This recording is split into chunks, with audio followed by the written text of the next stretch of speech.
to save, ultimately, a lot of savings to the city.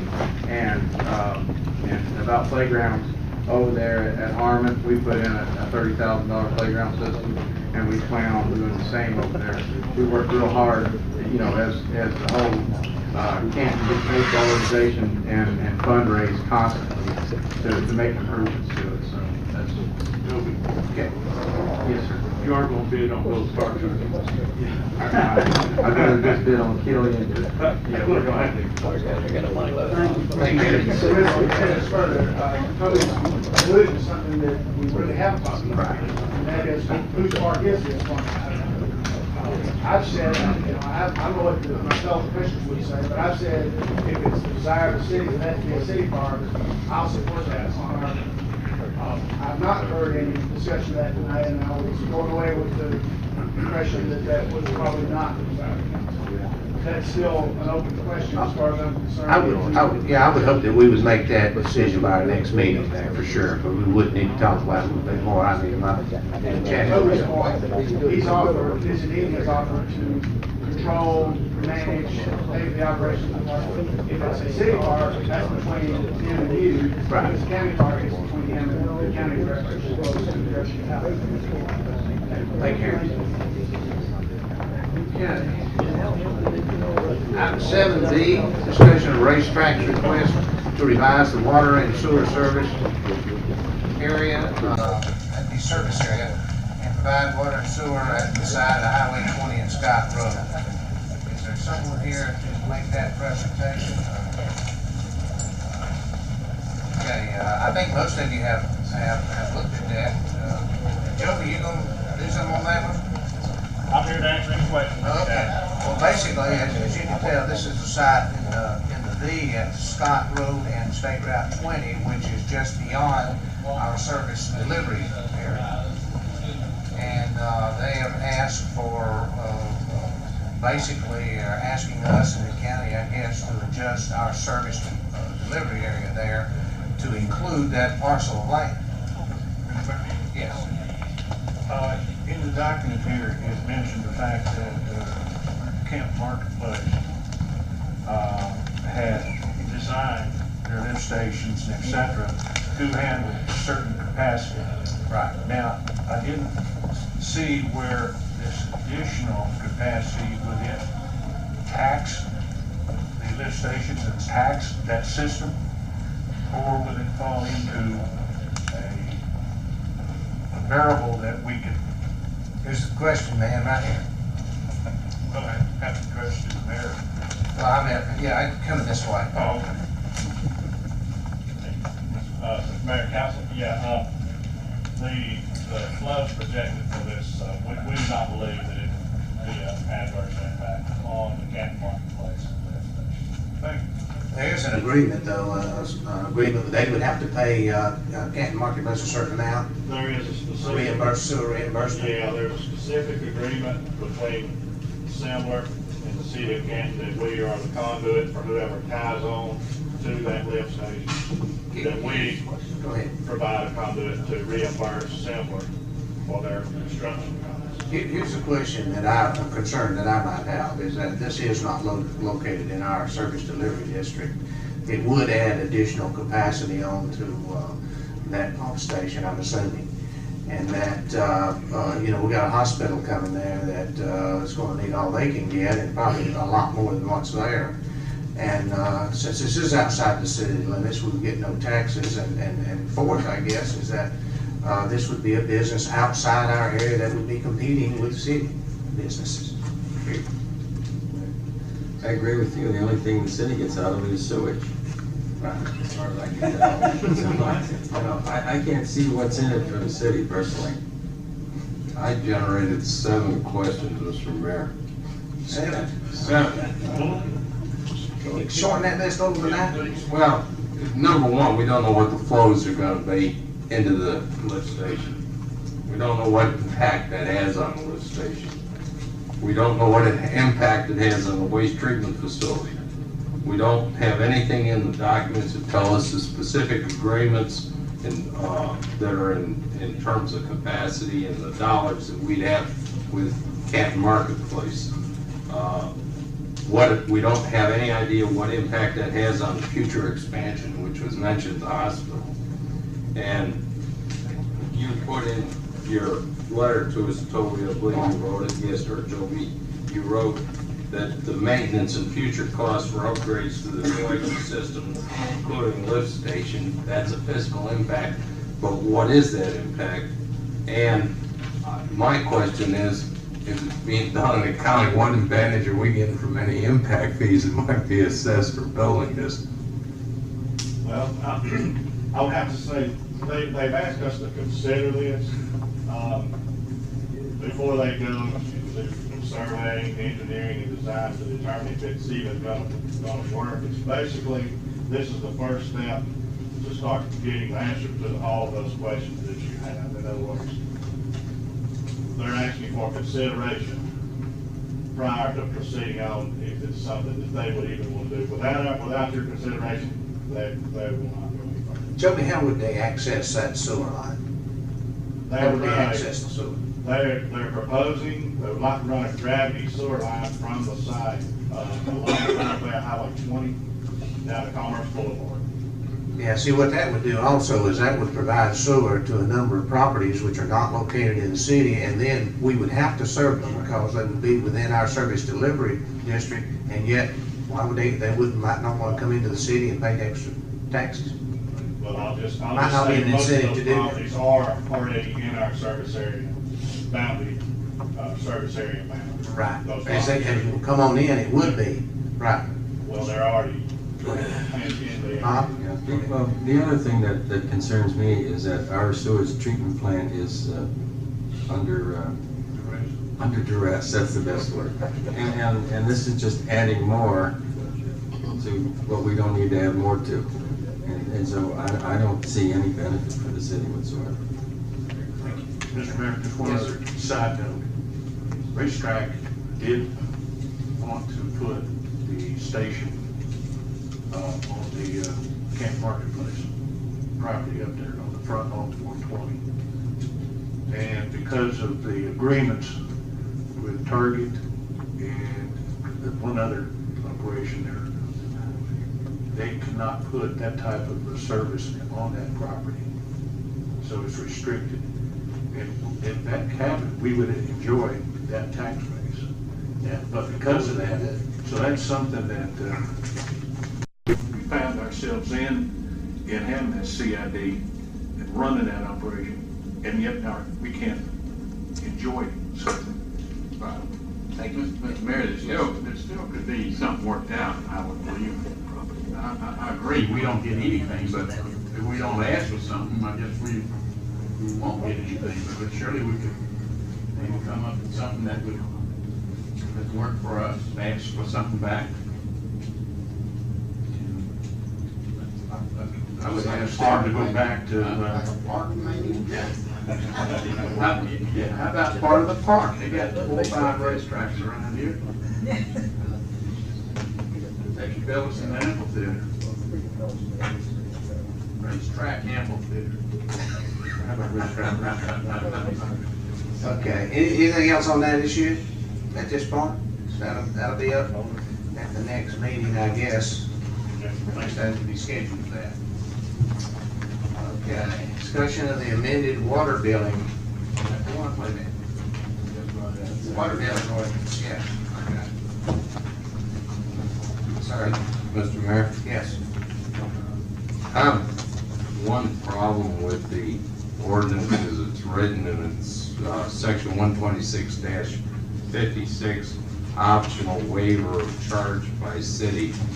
And it reads, the city manager may waive any provisions, sections 126-41 through 126-55 of Division 2 of this Article 2 article. I'm reading at his discretion when it's determined to be in the best interest of the city. I find that extremely broad. It allows them to override the rates that we charge. It allows them to, from what I understand, and I guess my question is to Bobby, doesn't that just give them unlimited authority to deviate from what's in that? It does, and that's in the current ordinance, so this is not actually a change, but yes. answer your question is yes. But since we're moving ahead to change it, shouldn't we really consider that as just it seems just way too broad for me. That's up to you. So I think in essence that we should define that much, much more specifically than it currently is in there. And one possibility would be to have policies outside of the ordinance that allow, like the leak adjustment policy, for instance, is a specific power, I think, given to, I don't know what the proposal is, but you could do that outside the ordinance. Or couldn't you state in the ordinance that and according to policies then, Yes. as established, or maybe we should do that? Or you just take it out of the ordinance completely. I had the same questions you did when I saw it. Mr. Ingram and I talked about it, so. But we just left it in because it was already in. Well, I would either take it out or put in there, subject to established policies or something to that nature. Because it's extremely broad now, I mean. Yes. Well, it could put the city manager in a difficult position. I mean, really, with such discretion there, I think, if you subjectively make an adjustment here, and then 2 years later, the same situation comes up, and you do something totally different, everybody's not being treated the same. Now, my opinion is that wherever we possibly can have, the city manager actually carries out policy that is established by the mayor and council, and I think it's only fair to him that he have a good set of policies to go by. If we totally removed it, would we be able to, by policy, establish certain circumstances where he could waive certain things? Yes. Okay, then. My idea is to totally remove it then. Okay. Anyone else have any? Should we just go ahead and strike it because we're going to vote next week, 2 weeks on it? I'll prepare it and take that out, Change. Okay. unless somebody tells me Okay. otherwise. We'll plan on taking that out. Any other discussion on that? Okay. Toilet rebate and water conservation program. Bob, you gonna do that? The only thing there is Mr. Beresford had asked for a marketing plan, and Nathan put together the marketing plan and all the things that go along with the rebates that we discussed earlier. I don't think there's anything new in there at all. If anybody has any specific questions, we can ask Nathan, but I think we can just go ahead with it as it is. It's not going to be a big financial impact on the city anyway, but at least it gives the residents something to. By marketing plan, are you asking that one be developed? No, I think he already has one. Oh, okay. It's Yeah. application, fill out. Yeah, forms and It's right here. procedures. It's what's underneath this subject. Mr. Mayor, Yes. I only had one question, and that was, how is eligibility and installation going to be controlled?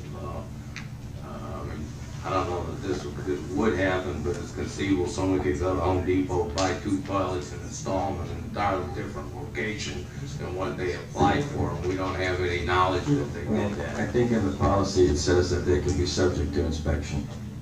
And so it would be up to the city to send somebody out to look at it, or they can bring in a report from a plumber that it's been installed.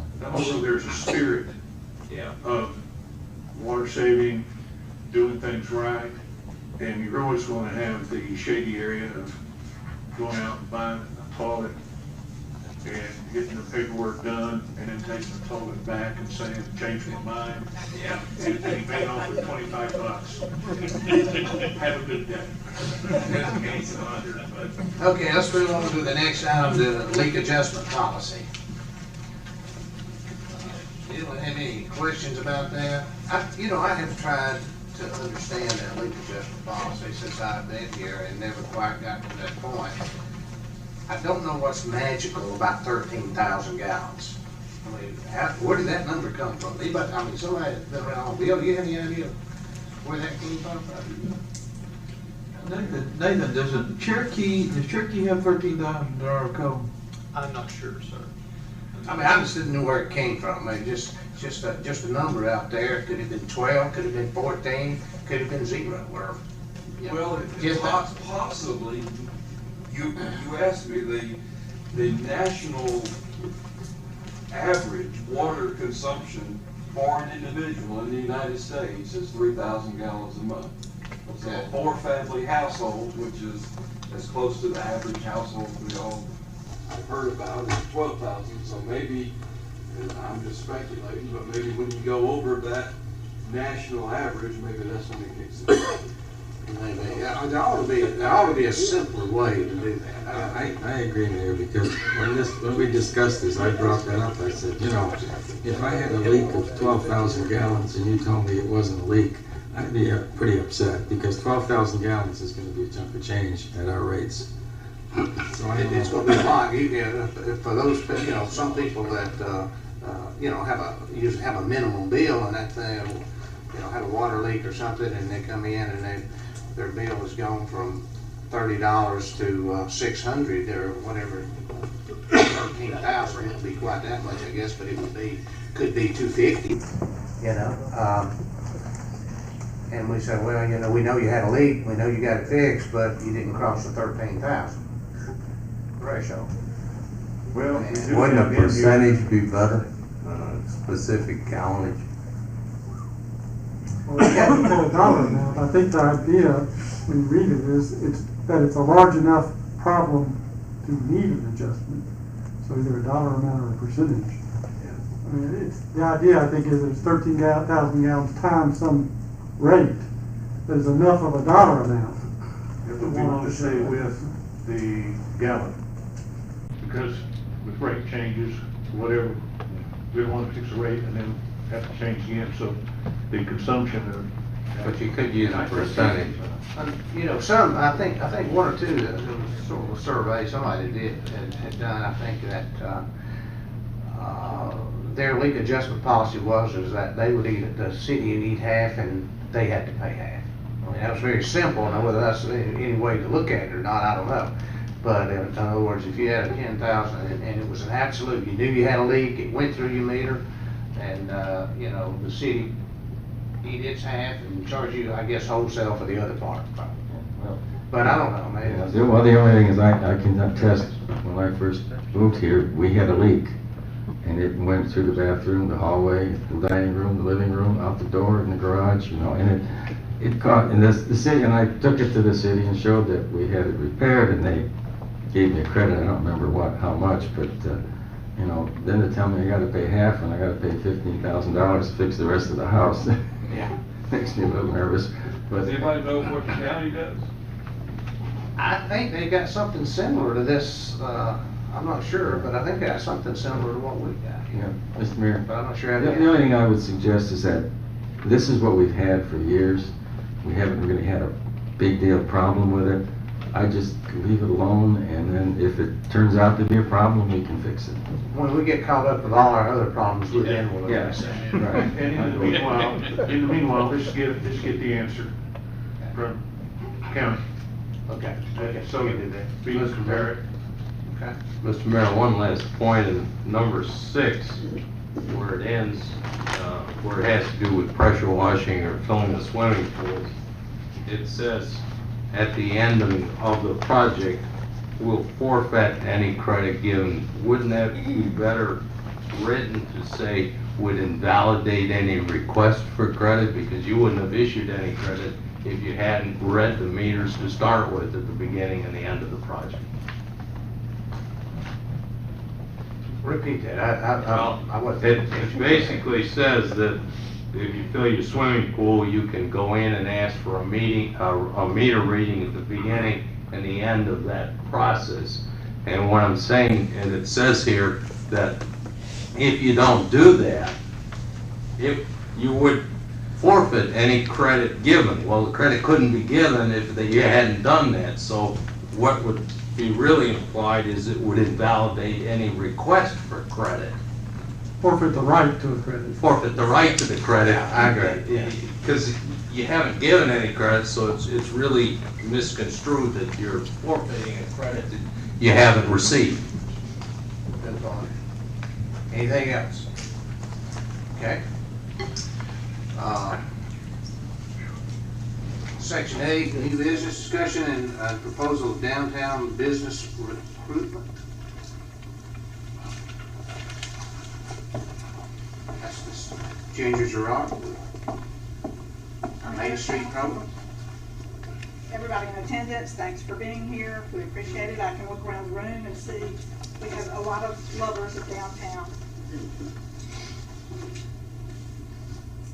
The Main Street program's been looking into some ideas about downtown, about we've lost some businesses, Regions Bank, the post office.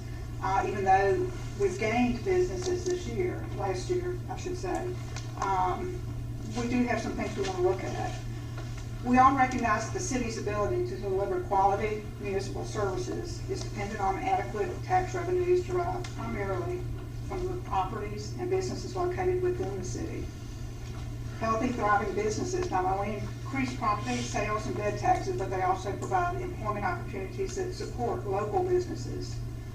To preserve and improve the quality of life for Canton residents, there is a need to balance economic development objectives with protection of the environment and the health and safety of our community.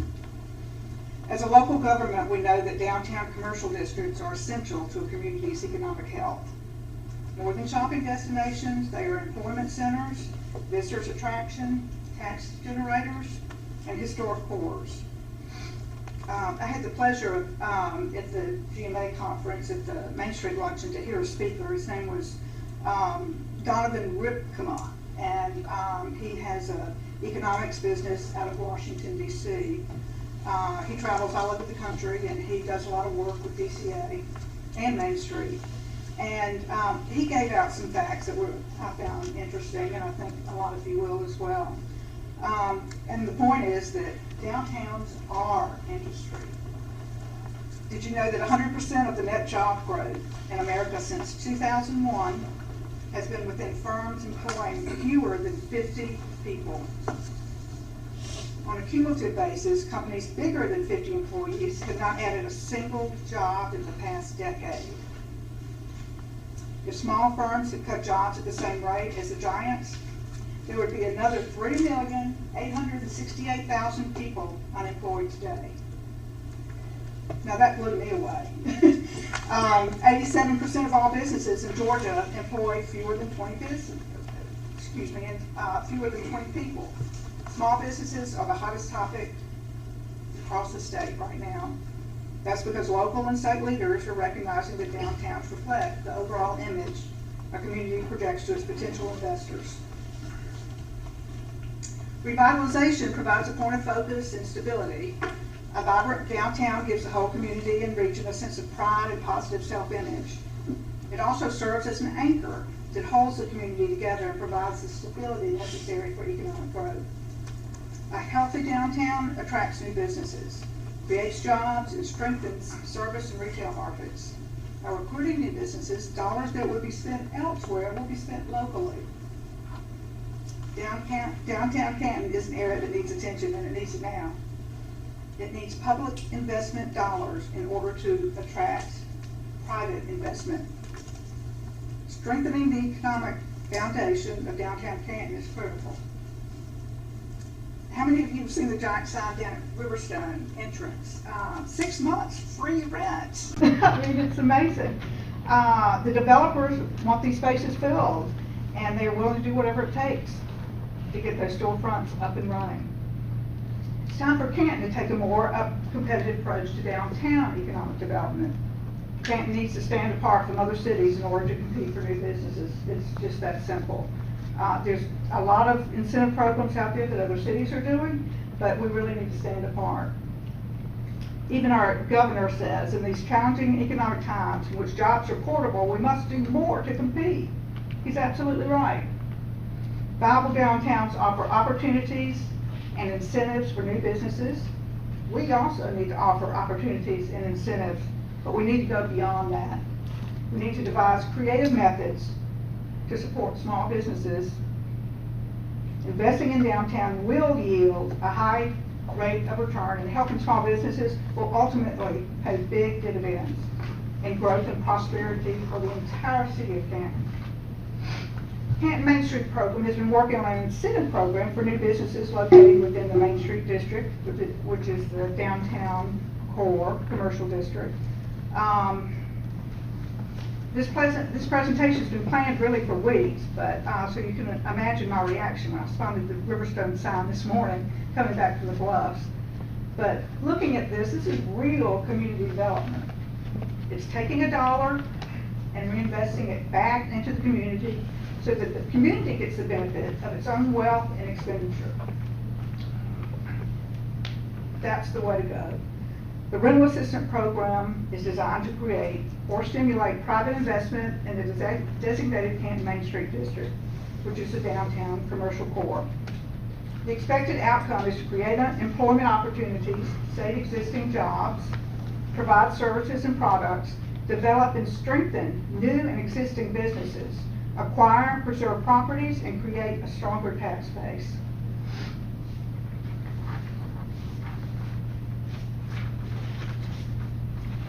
We have created, this is not of course written in stone or anything like that, but this is something we're proposing. Canton Main Street program, business development, rental assistance program.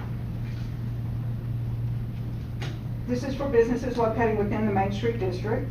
The rental assistance program is proposed to help facilitate the establishment of small retail or restaurant businesses. The program would allow Canton Main Street to provide rental subsidies that are intended to assist startup businesses during the critical first year of operation by reducing the cost of overhead. The amount of rental assistance determined by the Main Street Board would consider the category of need, location, term of the lease, job creation, and factors such as cash flow anticipated in the business plan. Eligible businesses, new businesses in the Main Street district that are either relocating from another city, opening another location of an existing business, or starting a new business venture. Eligible businesses would need to employ 2 or more full-time W-2 employees that may include business owners, but whose wages are reported to the state and federal government. They would also have to be properly licensed and approved by the City of Canton. Our proposed application process is to submit application packet that contains completed application form, copy of proposed multi-year lease, an executive summary and business plan, including a list of business principles, must include a detailed description of business and its operations. Also, a detailed 3-year budget forecast for revenues and expenses, a list of employees' positions, including weekly schedules and brief job descriptions, landlord social security numbers or tax IDs need to be on file. The Canton Main Street Board, which consists of downtown business owners, property owners, long-time residents, and individuals from the Planning and Zoning Board, Tourism, Historical Society, Cherokee Arts Center, and the Downtown Development Authority. The Main Street Board would review applications for completeness, adherence to program guidelines, and financial congruity. Applicants and landlords would be notified of approval if granted. The rental subsidy payment would be made to the tenant and a copy sent to the landlord. Rent subsidies would be paid on behalf of businesses that are open for business and paying wages only. Subsidies will not accrue during renovations or construction. Leases must define the landlord-tenant relationship and at the very least specify a description of the space being rented, utilities included or not, rental rates and deposits required, along with the terms of lease and methodology for rental increases, responsibility for interior and exterior repairs, insurance requirements, and abilities to terminate and consequences of default.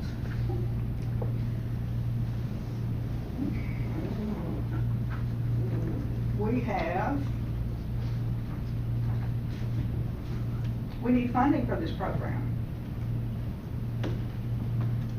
We probably don't have it in the budget. That's a good guess. And I hope I'm not entirely wrong on this, but I think I found where we can get this revenue. In talking with GMA over the past weeks, we apparently are not collecting a rental car excise tax.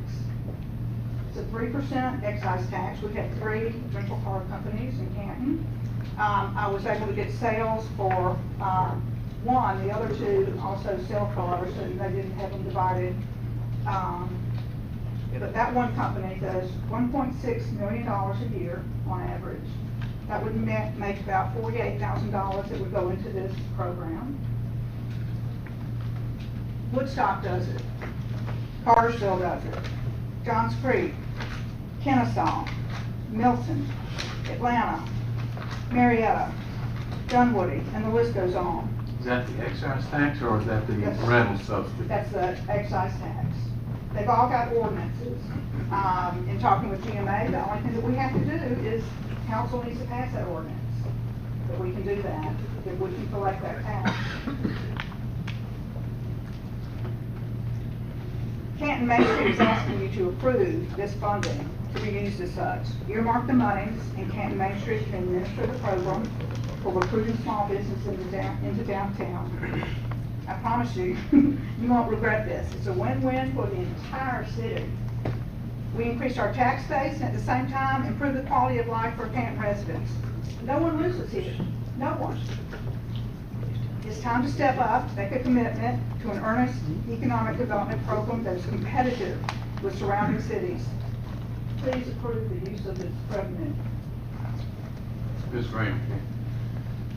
A couple of questions. One, the other cities that use that 3% excise tax or whatever the amount may be, is that used for rental subsidies? The excise tax is very much like hotel motel, was just like hotel motel tax. It can be used for commerce, trade, convention, and tourism, and capital outlays for buildings. Second question, what are the merchants that are presently renting that are next door and that we're subsidizing the competitors to come in? Repeat the question.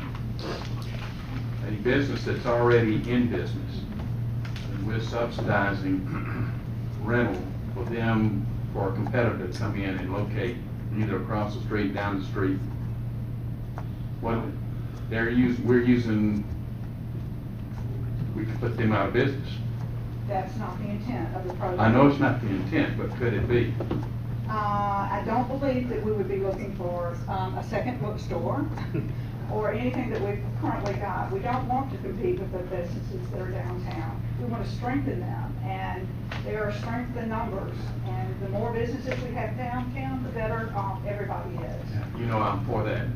That I'm for bringing businesses downtown, but it is a fact that some of the businesses are still struggling. Oh, definitely.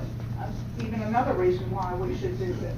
Right, you generate some more businesses down there, get more traffic down, and you know, any incentives that you have to bring new people in, it's kind of what you said, there's going to be a little imbalance there, but somehow or another, I think in the long run, that's certainly a lot of value in bringing someone else in, helping them along a little bit.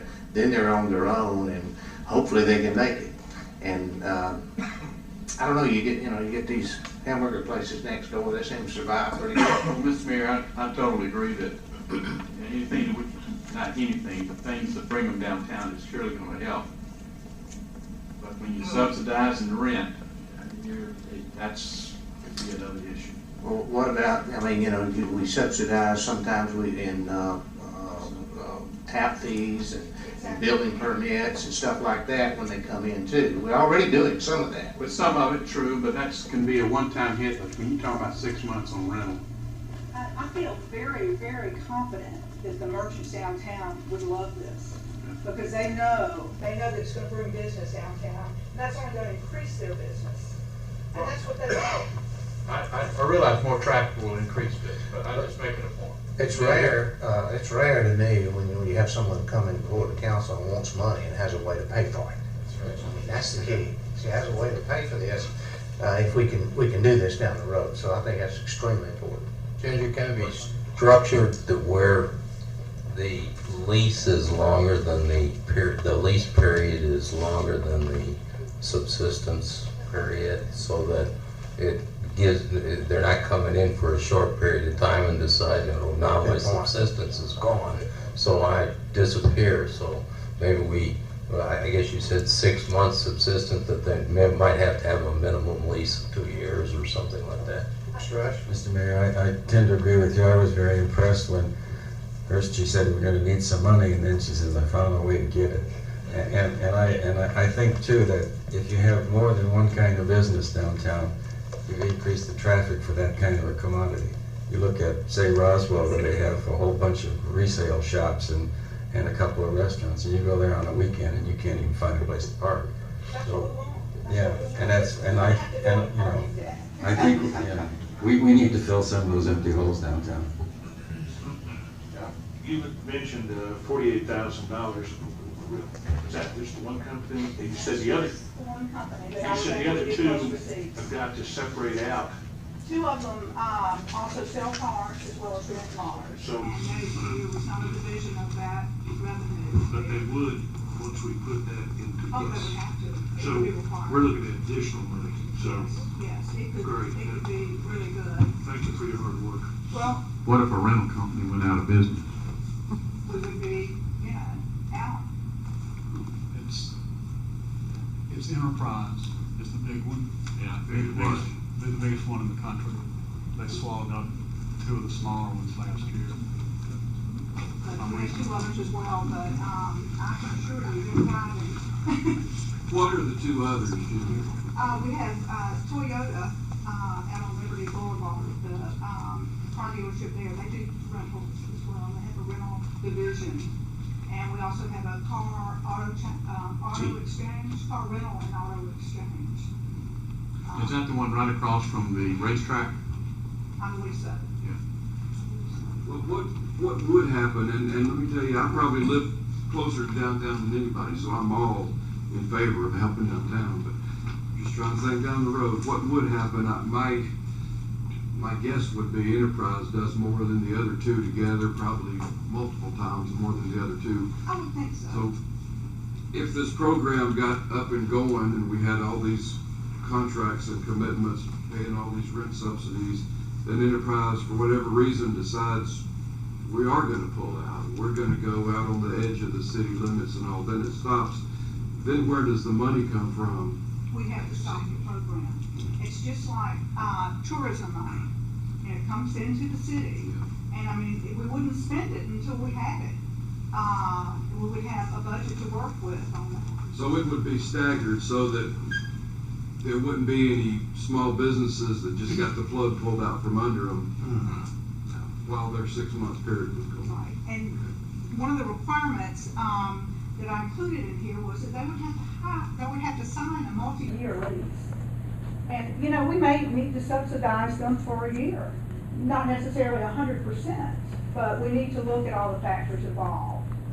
Well, I would just like some kind of a fail-safe device there, whereas if the funds dried up, then all of a sudden, you're not coming back to the taxpayers saying, we've made all these commitments to all these merchants, now the funds, the sources dried up, it needs to come out of the general fund. Well, the commitment on that should never exceed the money on hand. On hand. I mean, you get the money in first, and you can commit it out, what you've got maybe, and then that's earmarked then, for sure.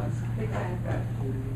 Yeah, and I share Mr. Huffman's concern as well, but I got mixed feelings on that because it does help, but then, you do have some businesses down there that are struggling right now, and if somebody else comes along and the subsidy makes a difference, it puts them out of business, it comes to mind, I love to play racquetball. I used to go to the racket house and play racquetball. Well, the city decided to get the taxpayers to buy a YMCA, and it put the racket house out of business.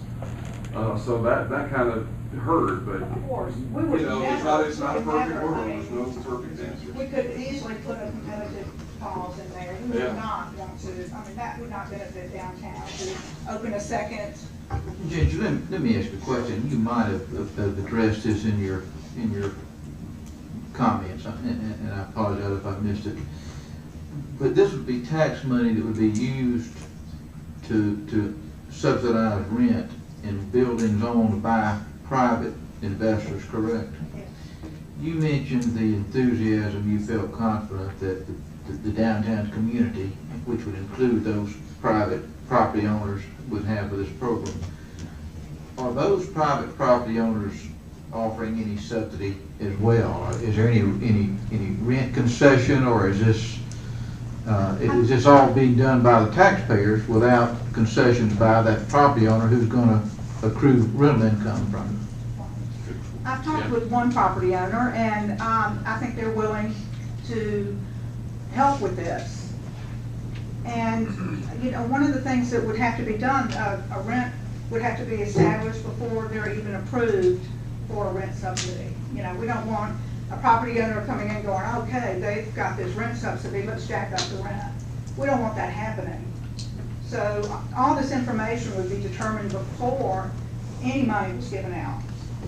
Yeah, we want them to participate in reducing the rent. Exactly, exactly. If we can come up with X amount, they can come up with a little bit. I think they need to put skin in the game, definitely. Yeah, maybe you could just do a matching deal, 1 for 1. We give you $1, you give them $1, Exactly. $2. Because there's a lot of absentee owners of downtown properties that don't even live in Canton that couldn't care less. It's just an investment. Yeah. Okay. Hey, Jack, you have something? One thing I want to say is I really have enjoyed the first Friday events we had, and the only thing that was brought to my attention was that we stopped them during the cold winter months. But many people had reached out and told me and others that they would like to see that continue on a regular basis, because we had such a good draw. I know as it got colder, we lost people.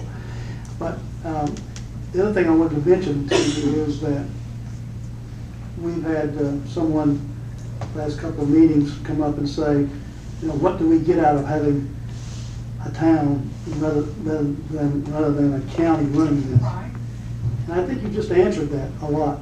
You know, what they actually get. You know, Vibrancy.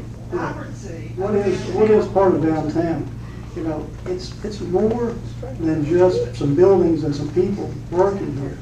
You know, and I hope they were listening. If not, maybe someone will get them that message. But the merchants, I've been visiting with a lot of them down here over the last 4 years, and many of them do not live in the city, but they pay some city taxes, you know, and they want more of a voice. And I just want to make sure that when we get into this, that we are not rubbing them the wrong way, because the streetscape program, when it first went in, cost these merchants a lot of money, and they're still upset about that. And I understand how that was structured. I would have done it differently, but I was not here at the time. But it has cost them a lot of money. Many of them have gone out of business since then. You know, it does need to be handled Very carefully. yes, with kid gloves. Really, everybody needs to be involved in that, not just them thinking we're helping out new businesses if they do come in.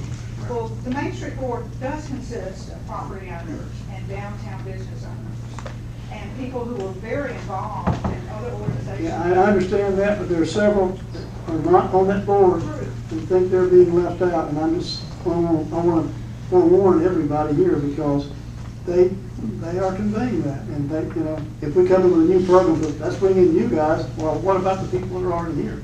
We need to talk to those people also. I agree. John, you got something? Yes, I think in the question that you were asking there is that you read off of half dozen or a dozen cities, which is the blueprint that we're going to be utilizing. So it's not something we're just going to create out of the ether.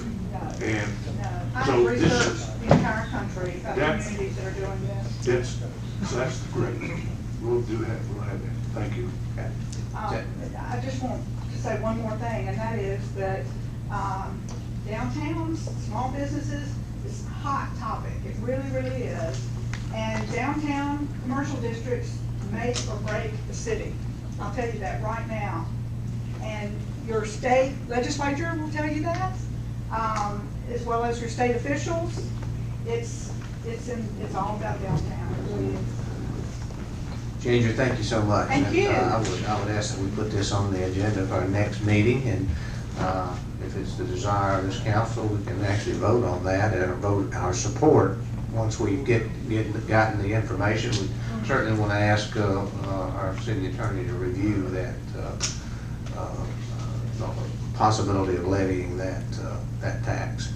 One quick question, have you let the rental car people know we're considering doing this? No. But, It might not be a bad idea to let them come, and if they want to come and speak at the meeting, to just tell them, I don't think it'll impact your business, but it would be nice to let them know we're fixing to. 3%, I heard the figure $48,000. For $48,000, they can move outside the city limits real easy and probably save some money. Yeah, but someone just said the enterprise is quite honestly surprised they aren't paying here. Oh, yeah. I think you'd probably find that. In Cartersville, and they pay the 3%. They don't bat an eye. Good. Well, they're not really paying it, they just charge. No, it's actually goes on. Well, that's true. Okay. Consumer always pays, right? Thank you, Ginger. Very good. Thank you. Okay. Next item on the agenda is discussion of the holiday light display. You want to have that? There's not a lot to say there, except that we've met with the tourism board and some of our staff. Mayor and I met this week, and we're trying to develop a plan to acquire and more effectively utilize an enhanced holiday light program for the city. But all that's just in the works. I think at the time this was put on the agenda, we thought we may have a specific recommendation, but that would be premature right now. Okay. Next item, discussion of public-private partnership with Forum Municipal Development Services. Who's going to make that presentation over here? I will.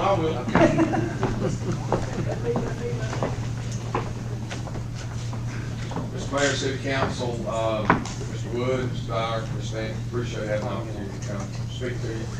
I've had the opportunity over the past few weeks to meet with the majority of you, and wanted just to come back before you tonight to talk with you again about a very special project that we're going to ask your participation with us on. My name again is Don Chandler. I am one of the principals in Forum Municipal Development Services. I have my two partners are with me tonight, Margaret Bowen, who some of you have met, and Margaret, if you would, I'm going to let you pass out a handout. And then Sam Guest is my other partner, and Sam, you've got those boards. You want to come up here? It's probably in that they got these, can't put it where people in the audience can take it.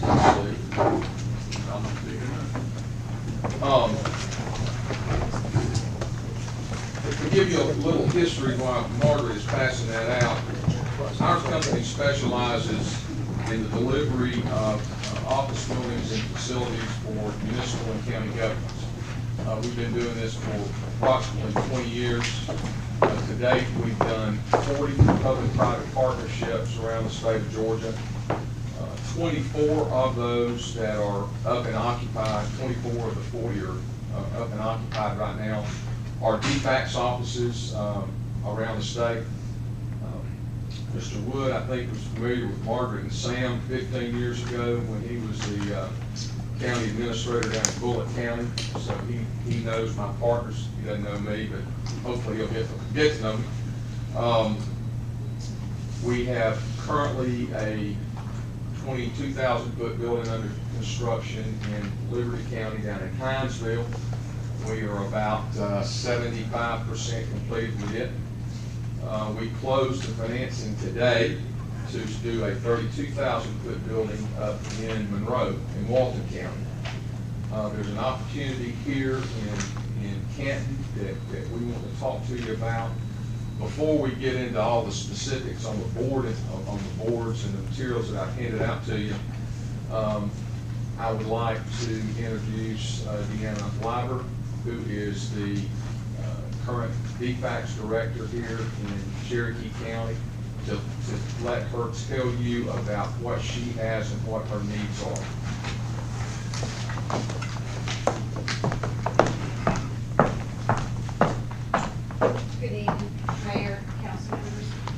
I appreciate the time on your agenda tonight for discussion of this opportunity for the Department of Family and Children's Services in Cherokee County. We are currently located in Canton, in the business park, and we've occupied a building there since 1991. So if you can go back 20 years and remember what you were doing, where you lived, and your surroundings 20 years ago, and remember the population of this county 20 years ago, it's changed dramatically.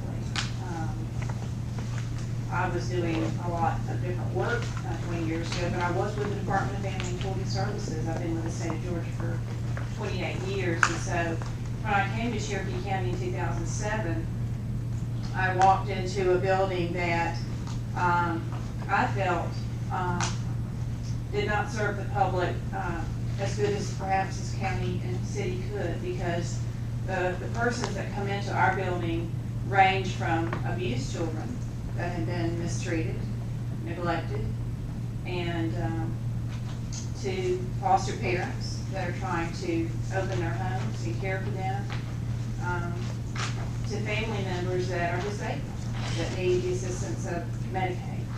And so when you see those persons coming in and sitting in a building that is dilapidated, and the hall space is occupied by files and things of that nature, I feel like we're not serving the public like we're mandated to do by the state of Georgia.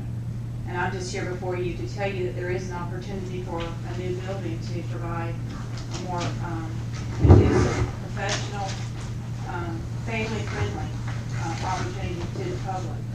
And I very much want to support this because I feel like we do great work within our department. And families that come in are somewhat already humiliated by having to ask for food stamps or Medicaid. And so we want to remove any barriers from them to serve them to the best of our ability. And this building will provide us an opportunity to do that.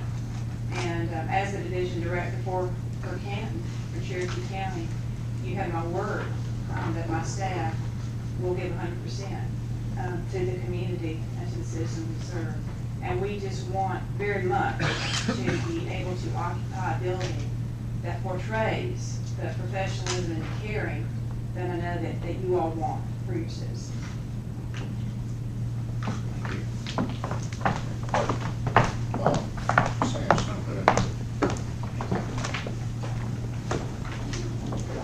The first chart that we've got here is just the formation of how the public-private partnership works, whereby there's a lender who would make a loan to the Canton Development Authority for the purchase and construction of the building. The Development Authority would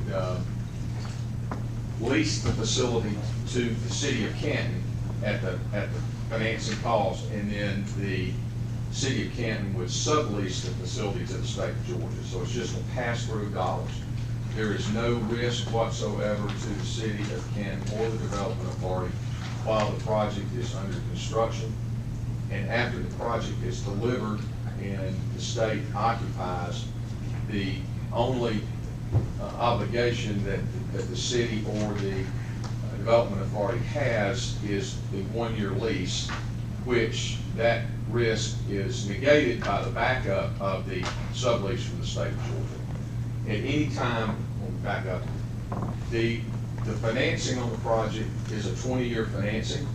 It would be a one-year lease with the right to renew 19 times to comply with state statutes. If at any time the state of Georgia failed to appropriate funds for the facility, the city has the ability to either continue to pay the mortgage payment and use the building for something else, or they can turn around and walk away and give the building back to the lender. Della Wells, who was up with me earlier, Mr. Mayor, I think we talked to Mr. Dyer, and you're familiar. Della was in New York, so I brought her right arm, Peter Floyd. So if there's any more technical questions on how the process works, I brought Peter along for that. The second board that I just want to touch on briefly is just an example of the payment schedule or the rent schedule that is paid by the state of Georgia. You would see that you have a principal and an interest payment, which is the base rent, and that is what is borrowed from the bank to construct the building.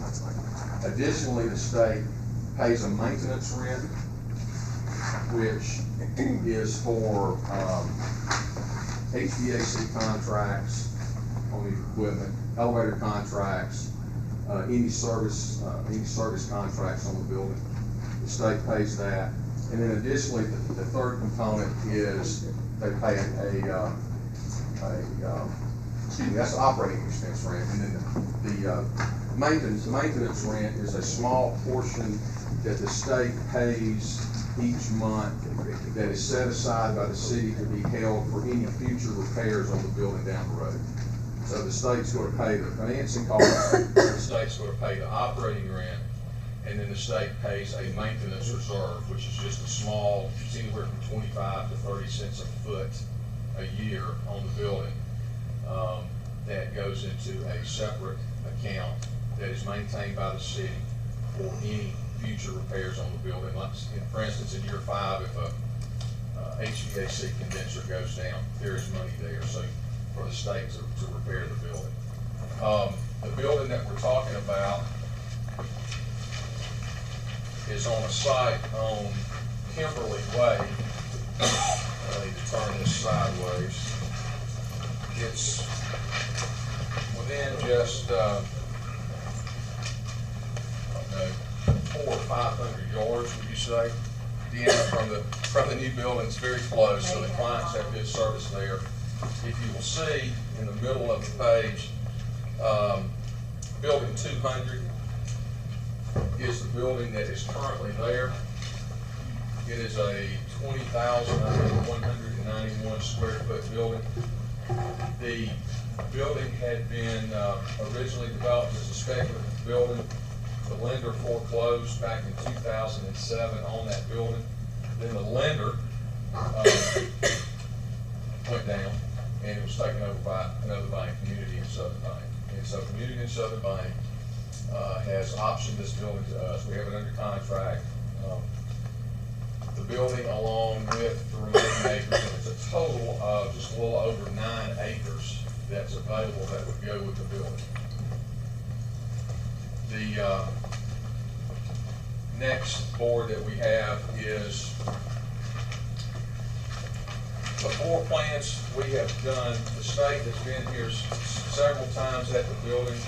We have already worked with the state, negotiated the rental rate, and we have had, this is our second draft of the floor plans. The state is committed to doing this with y'all and hoping that you'll participate with us to be able to provide this building to DFAX. Again, this is the second round of drawings that have just come out yesterday. DHS has been up here, Margaret, twice. So they are ready to move forward. We have got the financing commitment. Community and Southern Bank, who is the owner, is willing to finance the project on a tax exempt basis for the 20-year financing. So we've got everything lined up. We just need your help to deliver this building. You'll see a schedule also in the package, and you'll see it's quite aggressive. We show our presentation here tonight, and what we would hope to be able to do would be to, I know you can't vote to go forward tonight, but at least if you've had enough time to talk previously from our other meetings, to give us the nod that you're willing to go forward, and then we would like to start working on documentations, have Austin and Bird and Mr. Dyer start communicating on getting documents prepared. We would like to try to close the financing on March the 1st in order to deliver the building for Deanna and DFAX on September 1. That's what I'd like to do now, is just open up the floor to any questions that y'all have, because we are talking a pretty condensed time. Well, Don, after discussion with you and looking at the project, it seems to me that the property has ancillary opportunities for the city, and to me, it's a slam dunk for the city. And I'm all in favor of it because there is ample space there for what we need, another fire station, and that would be the perfect location given the hospital going up nearby. Yes, sir. And so in discussion with the fire chief, it looks like we could put a station there and other places we've discussed, and it would be a great deal for the city because we're getting property at virtually no cost. The rents that they would be paying, would that be for the full site?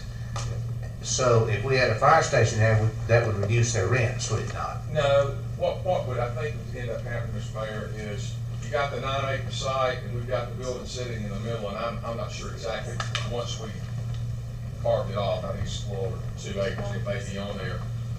It would be all under one financing, and if we were not in a situation where the lender was having to deal with FDIC on taking this over because this is an REO property, if we were in good financial times and this was, owned by Bank of America, we'd probably go to them and say, hey, look, we want to do this, but we want to Release. We want to go on and release this little corner right here of 1.5 acres so that they can put a fire station.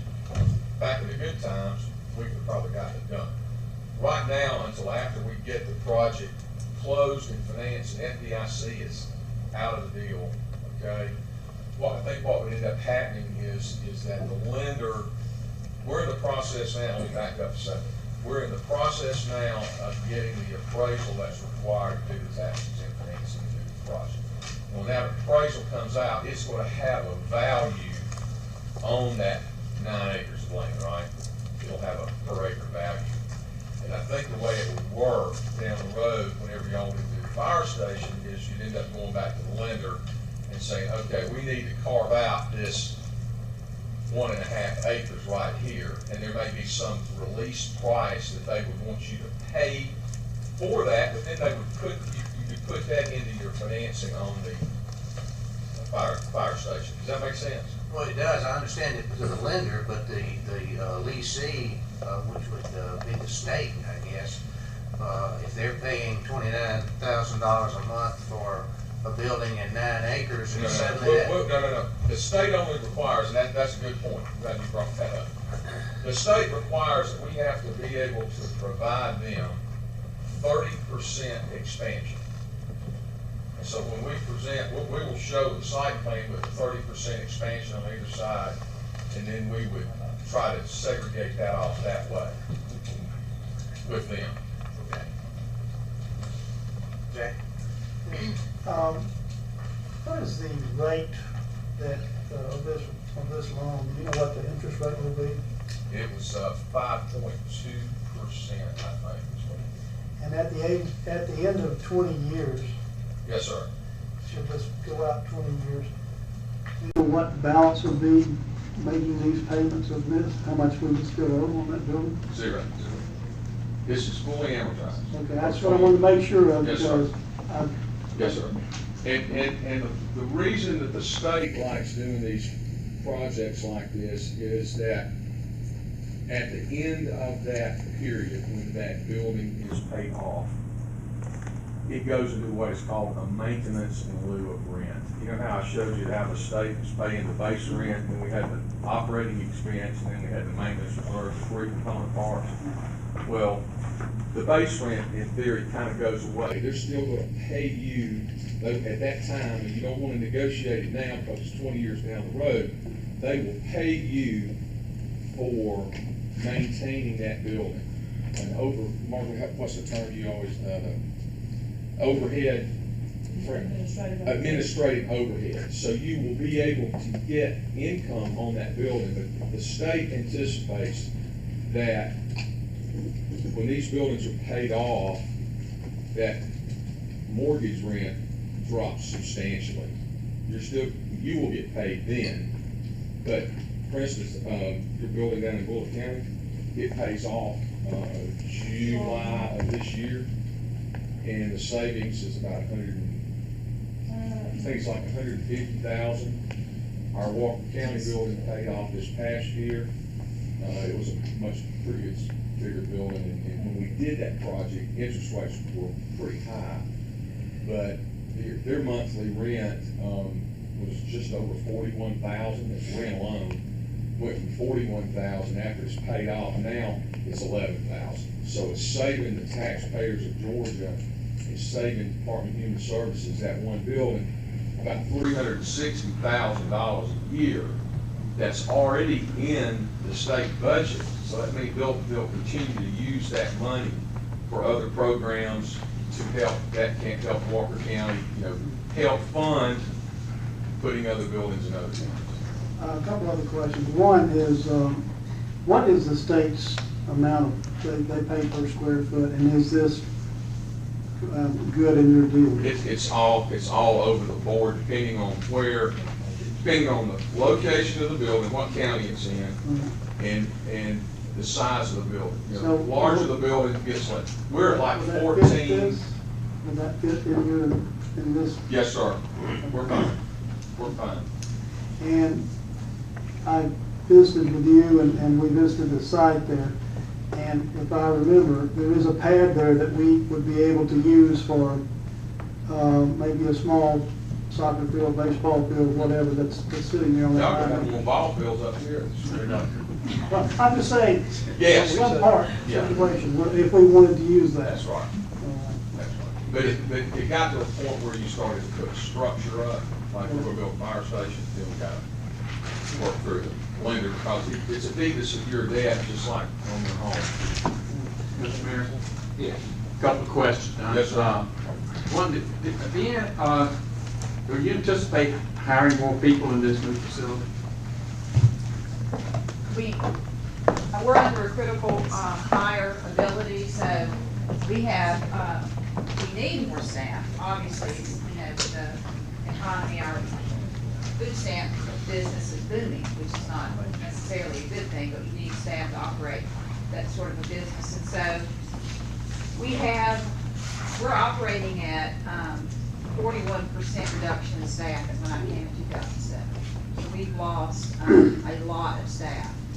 And with the population of the county, it's anticipated that we would grow when the state budget and the economy recovers. We have been elevated in a class size for the state of Georgia. There are 6 class sizes in Georgia, ranking from 1 to 6. And Cherokee County had always been a 4, and we were just ranked a 5, right below Coughlin and DeKalb and Fulton. So the answer to your question is yes.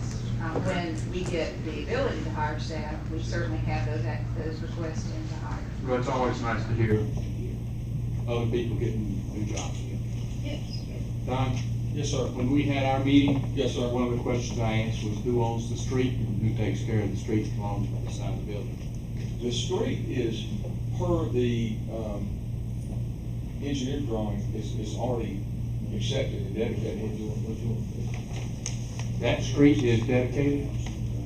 It surely doesn't look like it would meet city code. What street are you talking about? Kimberly? The one not in front, but along the sides, it goes back to the back. Yes, sir. That was I looked at the engineer drawings. Now, I did not go down to, I didn't come up here and go check it. It just doesn't look like it would pass for a city street. Well, it's got fire, it's got storm, it's got sewer, it's got all of the utilities, and we were up there looking at that site the other day. It has a top coat. It has a top coating on the asphalt. So We could check into well, that. yeah, and I apologize. I looked at the engineer drawings that I got with the building. And the other thing you asked about was the roof. Yes, it is. Was that going to be your next question? I was waiting for your answer. Okay. The building has been here since 2007. The building was never completed, but we can get a roofing company to inspect, make recommendations, and put a warranty on the roof. Very good. That was I was kind of worried about that. I was more worried about the roof issue than I was whether that top coating was on the asphalt, but we'll get it, sorry. The street just doesn't look wide enough. But we'll see, it's part of it. It's kind of, I had several questions. Yes, sir. On maintenance rent that shows a specific amount. Yes, sir. And from what I understand, that's used to set up a reserve for contingencies of repairs outside of the contractual ones that you do, like on HVAC. Yes, sir. Now, what happens if at 24 months or 36 months, we need to make, or the repair needs to be made to the building that exceeds the amounts in reserve? Who pays that? Right. That is a, Margaret, I'm sorry, I was just talking to the president. Would you mind, We accumulated reserves at the rate of in this maintenance rent of $420.65 a month for say 36 months. I don't know what that total is, but we come to some condition that needs, outside of the contractual maintenance, needs to be addressed in the building, and it exceeds the amount that's in reserve. Who pays for that? There's two ways of the state handling that in our past experience. They will, first of all, they'll have a base rent. First full calendar month here will be your base rent on your operating expenses. And when you should exceed that base operating expenses, you can request an increase in the operating fund amount.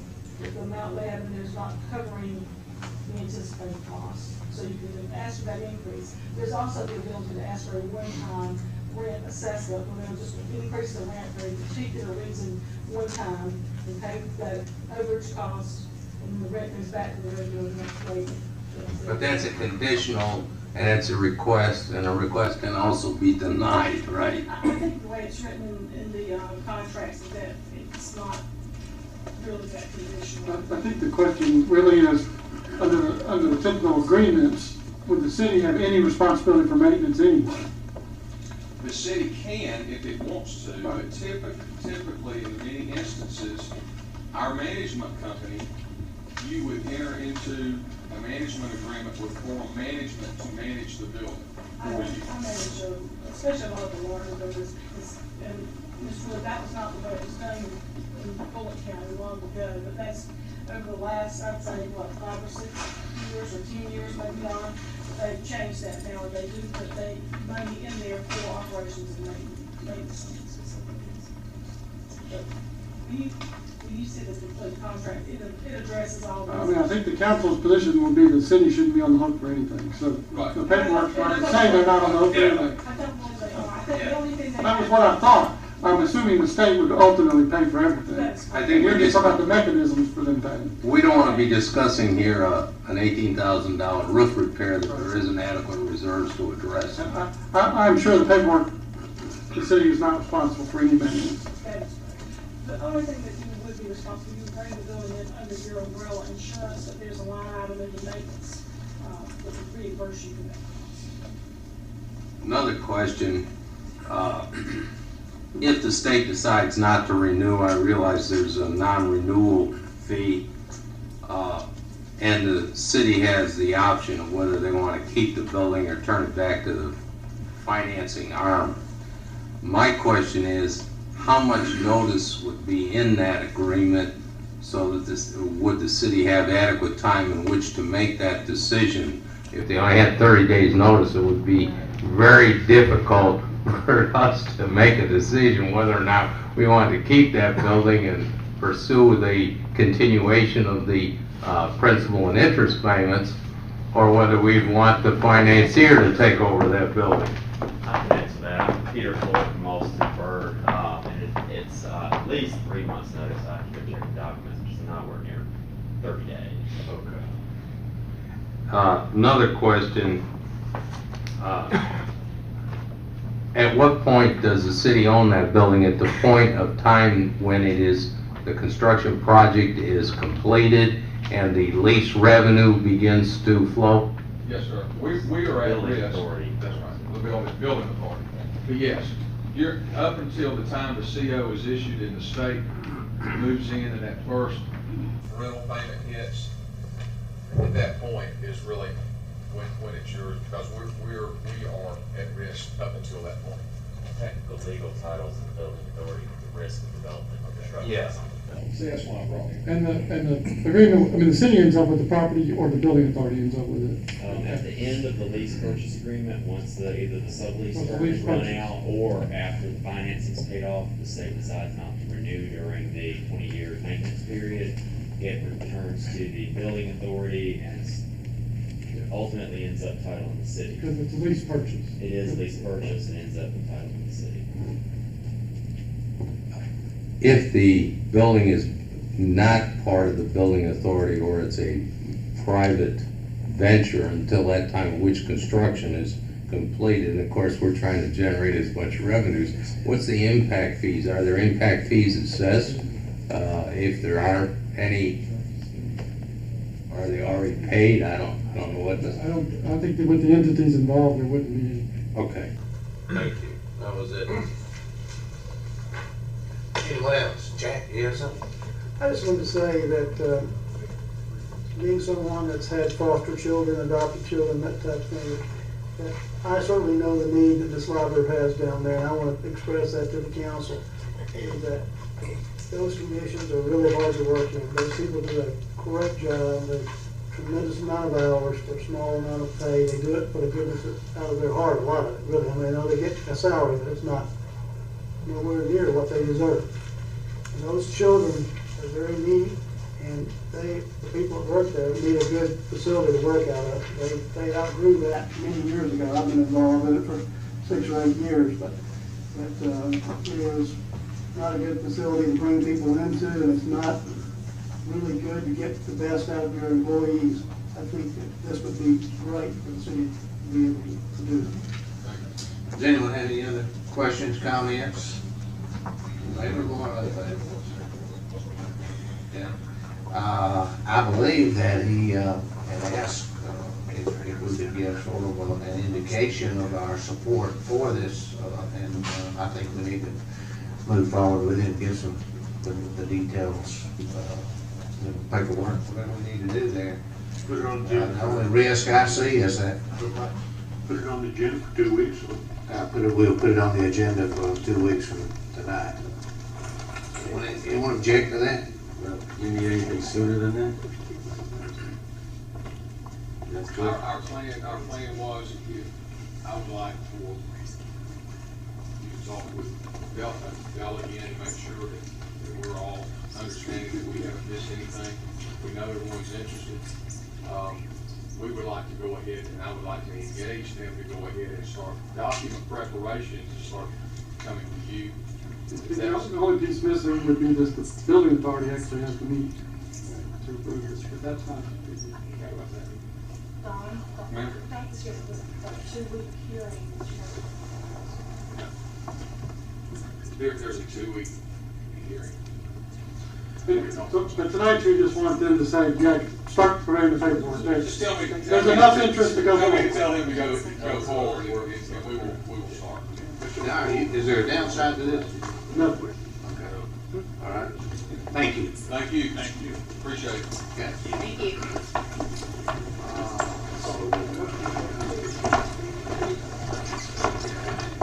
Discussion of First Amendment to development agreement with Northside Hospital. Yeah. Who's going to discuss that? Probably me. Okay. And I put on your, or handed out to you before the meeting, there's been a further revision than the one you had in your packet.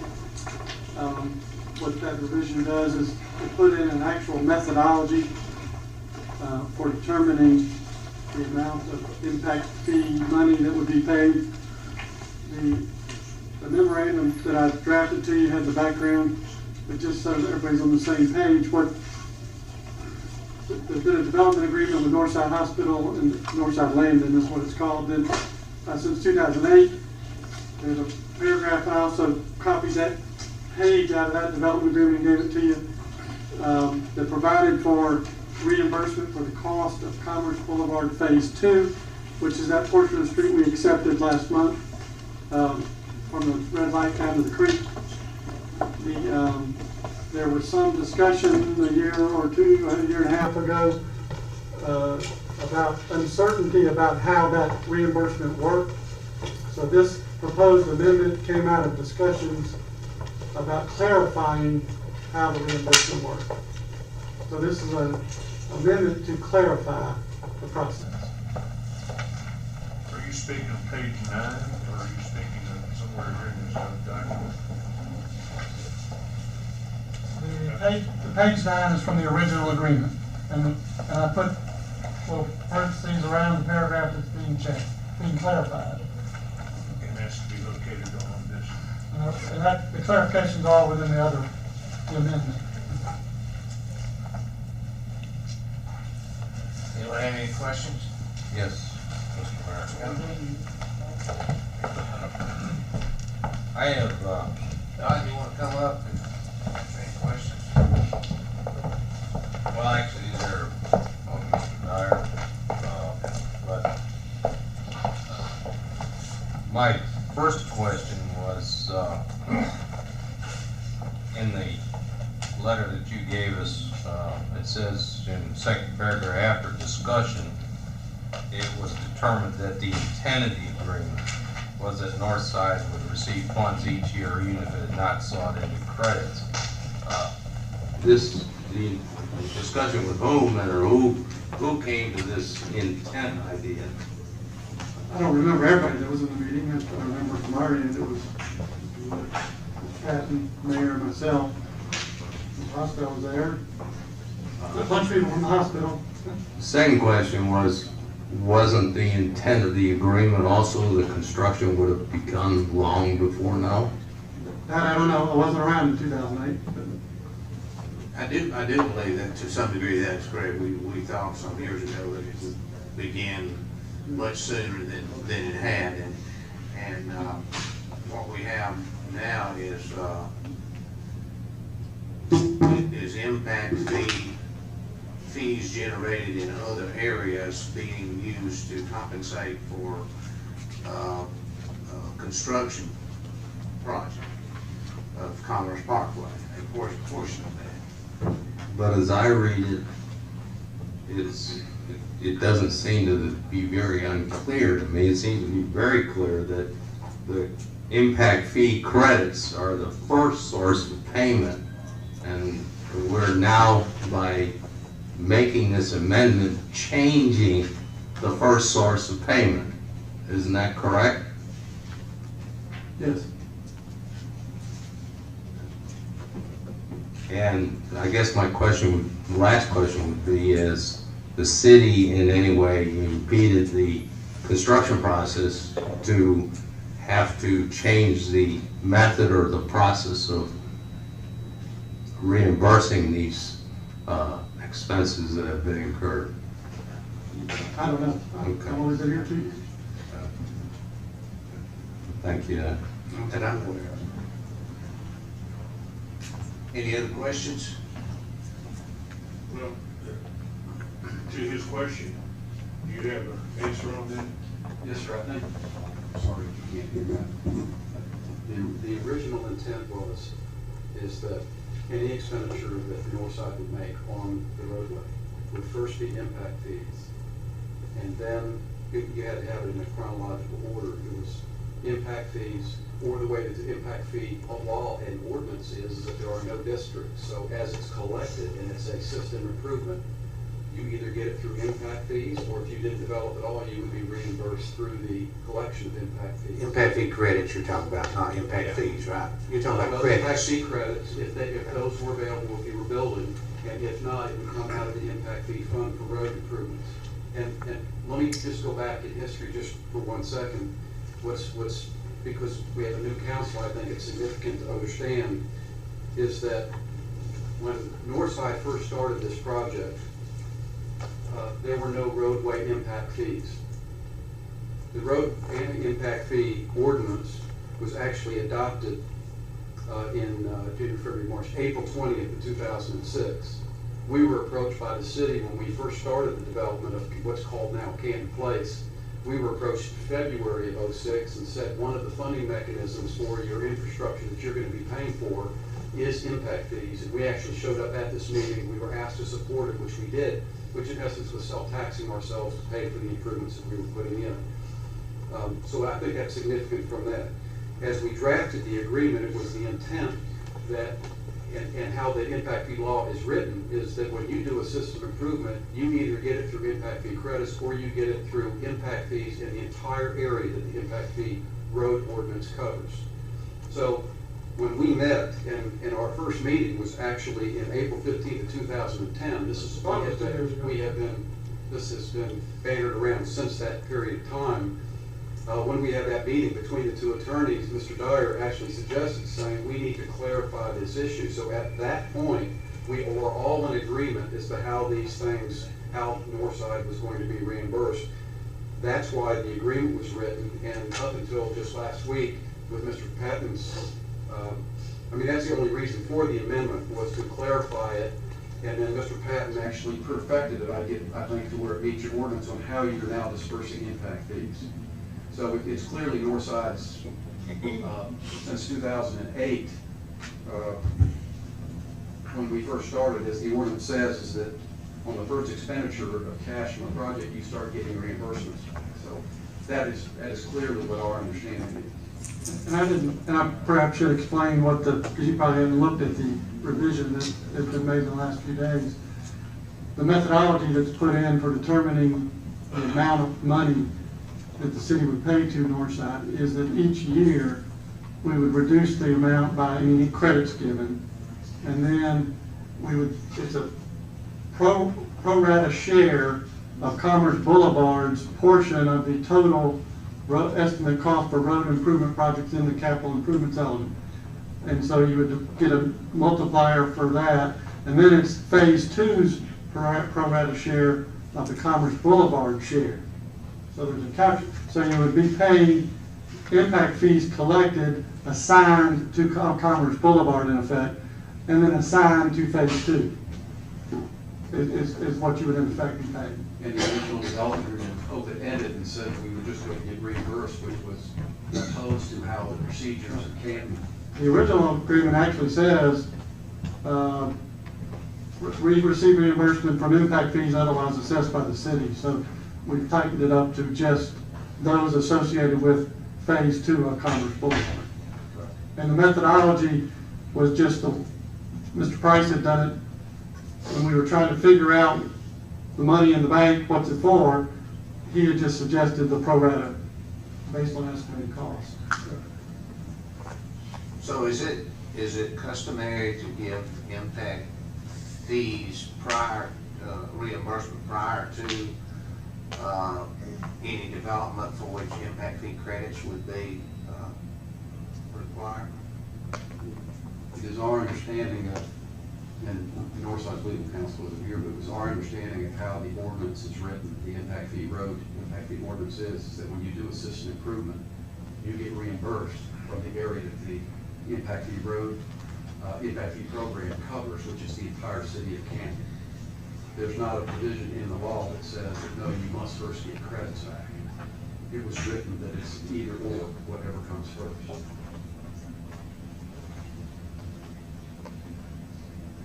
Of course, one might ask at this point in time what improvement there really is. It's sort of a road to nowhere at this point. Well, to be specific, the reason it's impacted is because the city, a long time ago when we first started, actually dictated the construction, the right-of-way, which Northside donated. We received no benefit from that. And they, in essence, they dictated 4 lanes, divided highway, all of the thing from all the way from 140 on.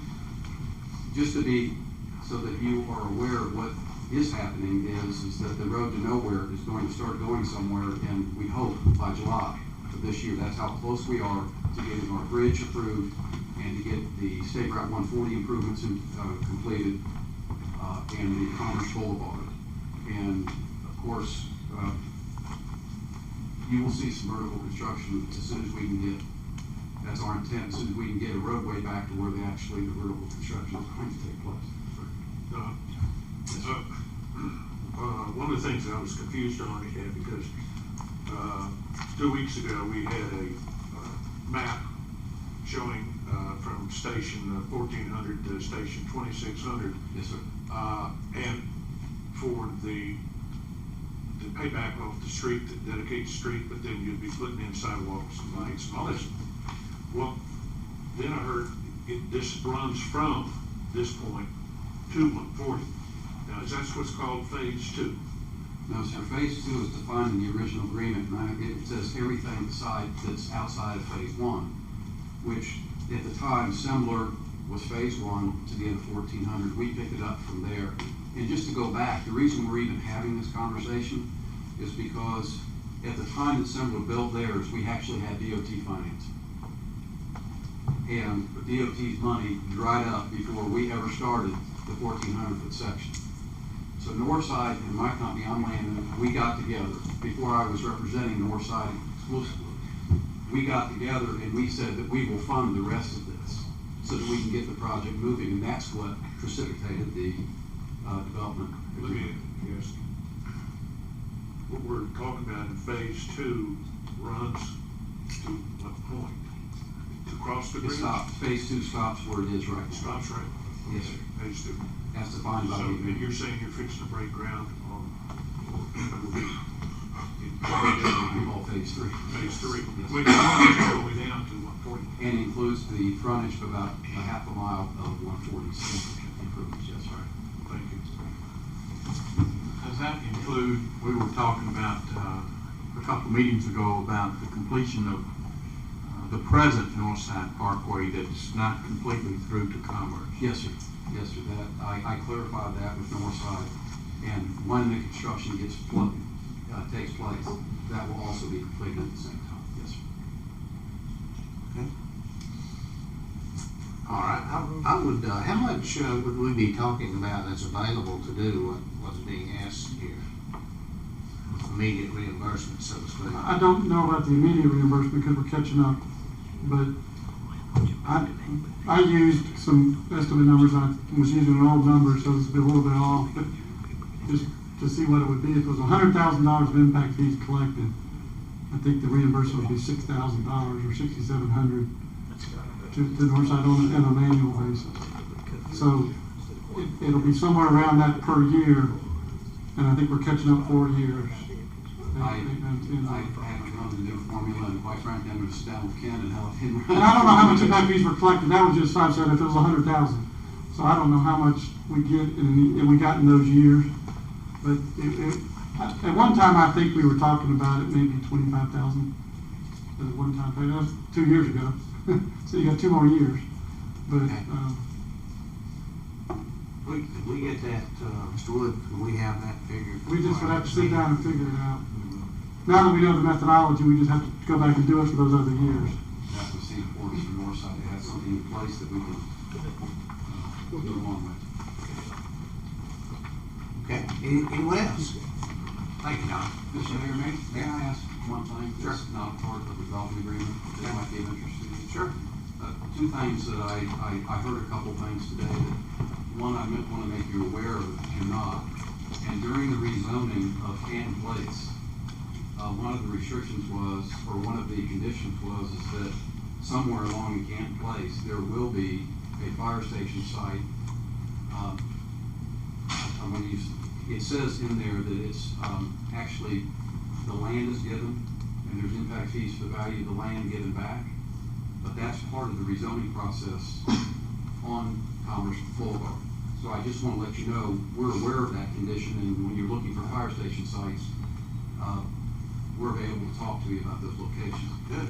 The other thing about the sewer in the pump station, that I appreciated your concern because it was designed, the wet well, and all of the infrastructure there was designed for the entire basin.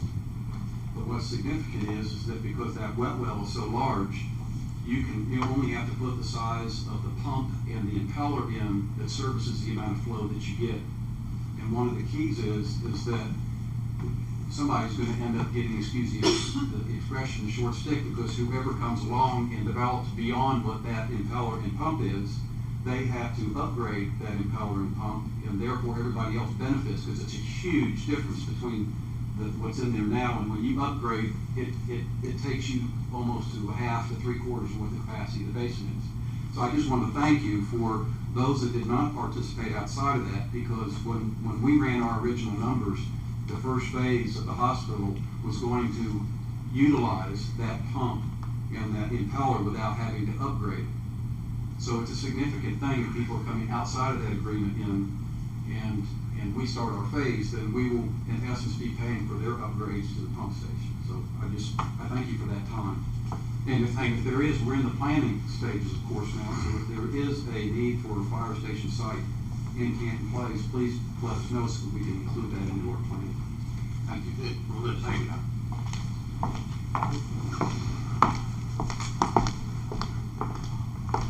Discussion of approval to amend reservoir mitigation condemnations to be simple taken. We not always did that. We did, and I just wanted to put on the agenda just because I didn't want to, if we may have to do something again, and we may have to do it at the next meeting. We did discuss doing that a year ago or so, and I think you approved the idea. This would be voting on the actual drawings, and so I just want to alert you to the possibility we may be doing that on the 16th. Just to go ahead and be able to do that if we have to. We didn't have specifics at the time we talked about it, we just talked about the idea. Oh, okay. So this would just be voting on the specific parcels with new drawings. Anybody have a question on that? Discussion of a resolution to adopt an annual update of capital improvement element 5-year short-term work plan. Steve, who's doing that? Steve, I think, yes, sir. Sorry. I was in Costa Rica.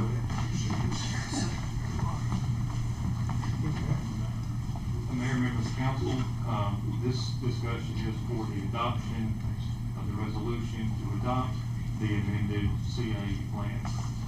This is a requirement for cities and counties that have an impact fee program by the state. This update has been submitted to the ARC. Their time frame for comments ended on January 28th. We are anticipating getting back their written approval where they have approved our update. When the adoption takes place, hopefully at the next meeting, we will have received their confirmation that they have approved our update. Then we must adopt that plan, send that back to the ARC, letting them know that we have adopted again the 5-year update, and we will maintain our qualified local government status.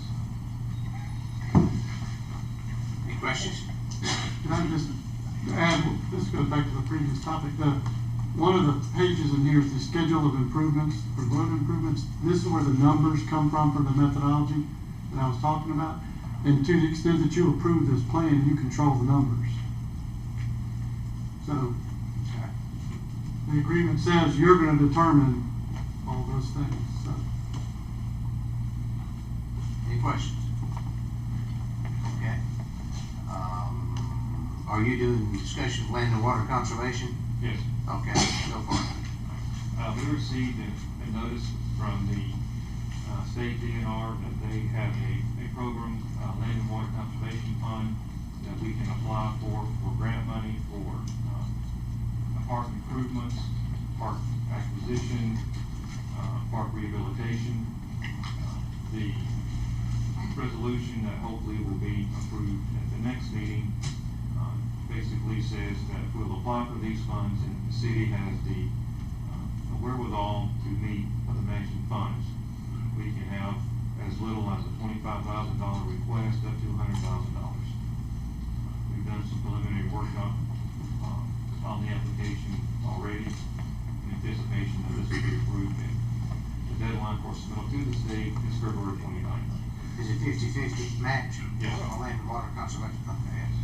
But it would allow in-kind contributions. Yes. Not cash. It doesn't have to be cash. Right. Sounds good. We need to do something on that. Do you have any projects selected?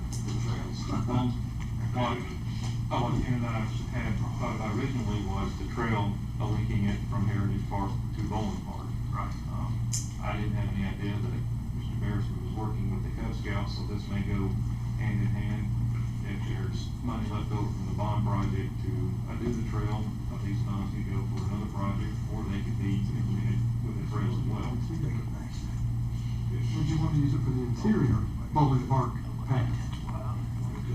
It's not going to be cut. There's a plan to have the path within Bowling Park. It's not part of what the county would do. And I think Ms. Beresford and Mr. Huffman may have something to add about whether they would want perhaps your grant application to be for that. Yes. Well, the question is, I would have is that to get that trail, it's going to have to go by the river, which is going to be inside that 25-foot. They're going to approve that. Yeah. Marcus Rollins is already been approved. Been approved, and the thing is, there's a time limit on that also.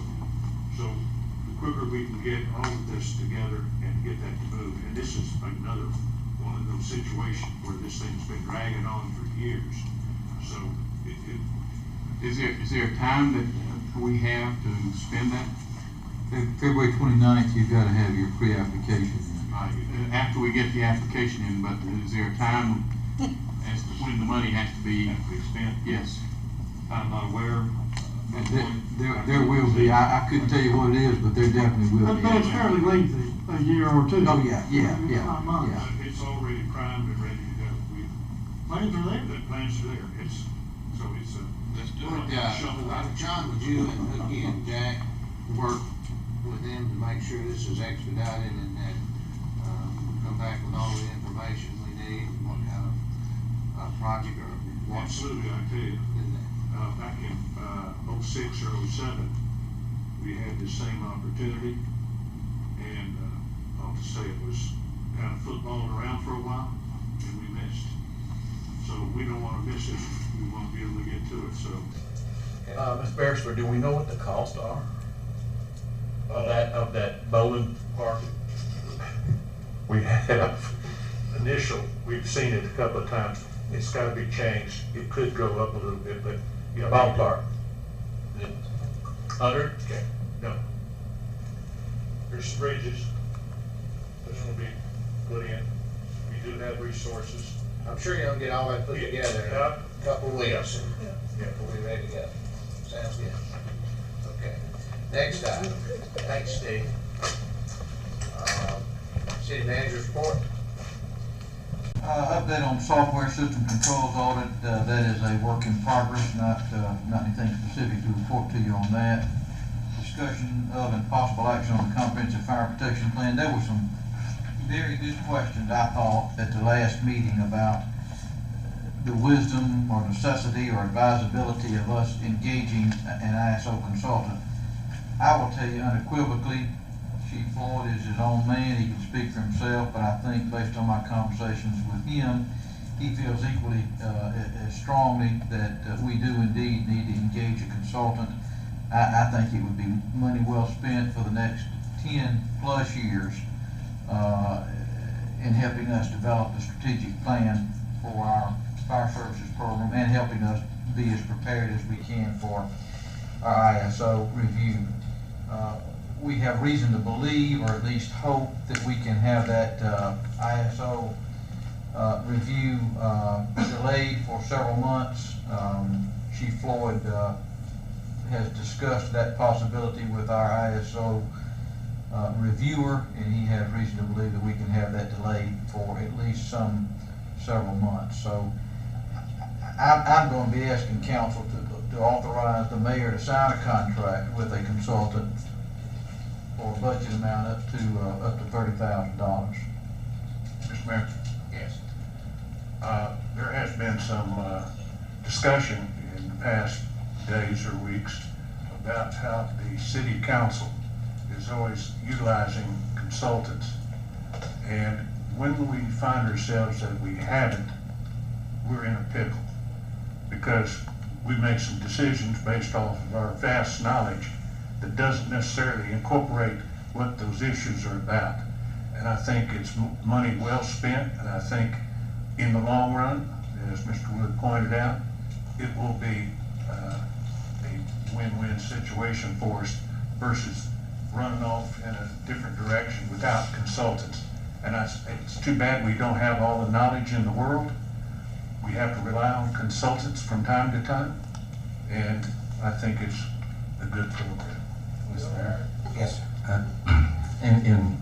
Along with what the city manager has said, my initial objection to the consultant that we talked about last time was I didn't feel that we had the reaction time available if we were going to get inspected in February or March to act on any consultant's recommendations. But if we can, and after discussing it with Chief Floyd today, and he giving me a broader description of what could possibly happen and his feeling that he could get the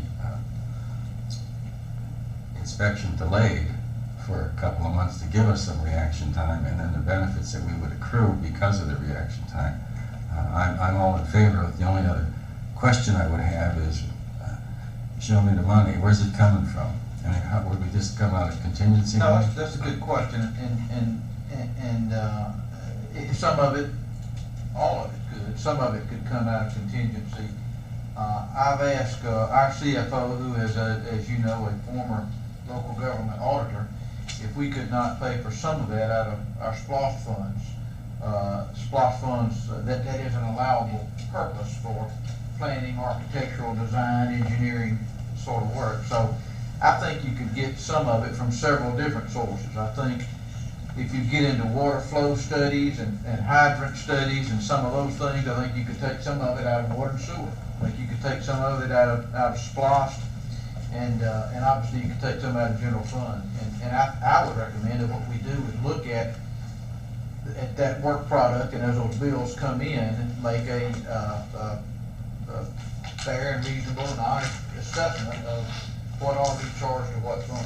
Yeah, because my concern was, I noticed in the financials that we've already used $63,000 out of our contingency fund for this year, and I thought if we were going to take another 30 out, we'd be bringing it down. Remember you've got these roof repairs that are coming. I understand. Out of I understand. So the big hit hasn't, we hadn't felt the big hit yet. But we still have the unfunded fund balance. Yes, sir. So if we need to move that over. My thought I just want to say to my illustrious colleague, Mr. Rush, I was not taking a shot at you on that concern that you had. Mr. Mayor,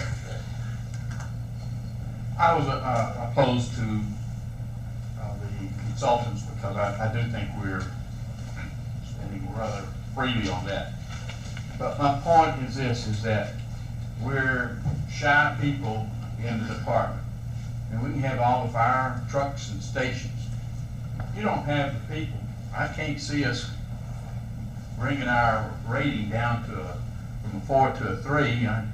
And if we can't address the people situation, I think we're wasting the time. We're throwing $30,000 away. We got to address the people situation.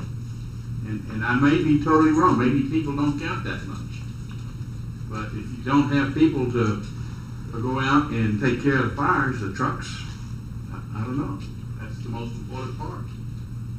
I think the people have to be part of the overall plan here. Is how many we have to have, and once we know what we have to have, and next budget year we're going to have to budget for it.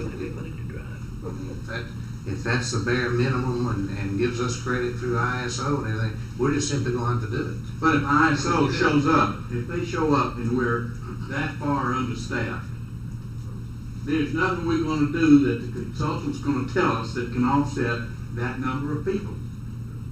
You got to have the people first. Mr. Mayor? Yes. From my understanding, and I could be wrong, and the chief could correct me if once we have an opportunity of time to make those corrections or show a plan that we are in the process of making those corrections. You come in and just look at us and say, you guys are bad. Here's our plan to correct it. And that's what our plan's going to be. Well, yeah, I guess I'll say the dirty word, but we're going to have to raise the taxes to pay for the fire department. I mean, there's no getting around it. I suspect that's absolutely correct in order to do that. But I can tell you this: if we do that and we add personnel, we need that consultant to tell us how many fire stations, where they need to be, and everything, so that we reduce our ISO rating down to a 3 and compensate for some of that increase on the personnel costs. I think we gotta do that. That's right. And we're capable of doing it, we can do it, and, But the savings on going from a 4 to a 3, does that save the city money, or does it save the taxpayers money on the insurance? well, it certainly would save the taxpayer some on their insurance. I mean, but here's the thing, that is, if the taxpayer saves it on their insurance, if they get hit a little bit more with the millage increase, it may or may not be a wash, I don't know. So to them, it's all the same, or should be anyway. I think the critical issue is that we could be very deep into a situation where we are not giving our citizens the protection they need. And therefore, as Mr. Rush said, we're going to take the hit. We're going to step up to the plate and do what's right. Before we do that, though, we got to know what we got to do. I think so let's get on with that. What do we have to do? How many people do we have to have? How do we know that? How do we know what we will be told? We'll be told. Oh, I think we'll be told. We got a truck out there that doesn't have anybody to ride in it. So that's you know what that is? That's planning right there. I believe we got trucks with no people. You know? I believe we can find out how many people we need without paying $30,000.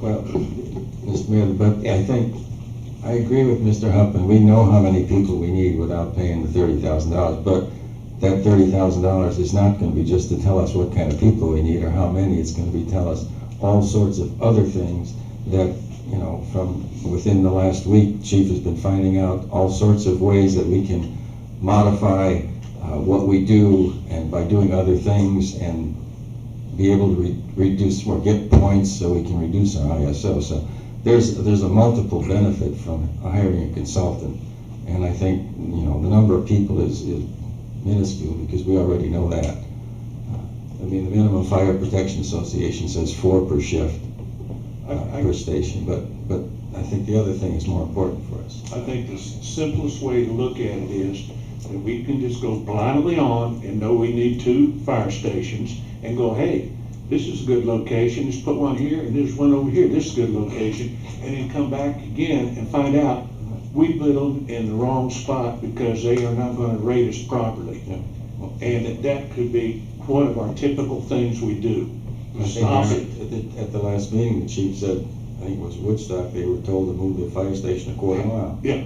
Right. So, Mr. Mayor, we got 2 weeks to go over this before we have to make a decision on whether we're going to get a consultant or not. And I'm sure Mr. Wood's going to give us sufficient information to make that discussion before we have to vote. So I suggest we go on. Okay. Thank you. Next down, discussion ethics, Mr. Rush. Yes, thank you, Mr. Mayor. The city of Canton obtained a distinction as a city of ethics in June of 2002, and I was surprised at the GMA convention this past couple of weeks. When they put up cities of ethics, Canton wasn't there. And so I called GMA to find out why, because I think all of us figured we were still there. And what they told us is that, what they told me is that in 2009, they sent out instructions to all the mayors in the city that were cities of ethics that they would have to recertify. And our deadline was January of 2011, and for whatever reason, we didn't do it. We didn't make the deadline, and I really don't care what the reason was. The point is that we need to recertify now, and in fact, in 2011, I guess, we changed our ethics ordinance anyway, which would automatically require us to recertify. So I asked the GMA what we need to do to become recertified, and this is what they tell me. It says there's 2 pieces of information needed for the recertification application: an ethics resolution signed by a majority of the current elected officials, and secondly, has there been any changes to the city's ethics ordinance? If so, you'll need a new copy, and if not, then a statement saying that there have been no changes.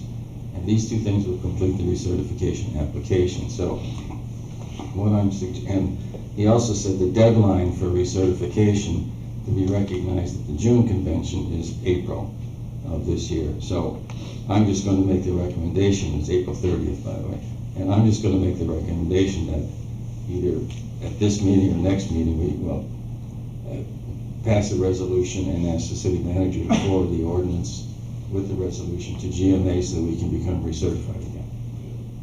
I totally agree. I will back up though and tell you that at our council meeting on November the 18th of 2010, we did approve, in fact, let's see, Council Member Tanner made a motion to adopt a resolution renewing the City of Canton status as a Georgia Municipal Association's official city of ethics.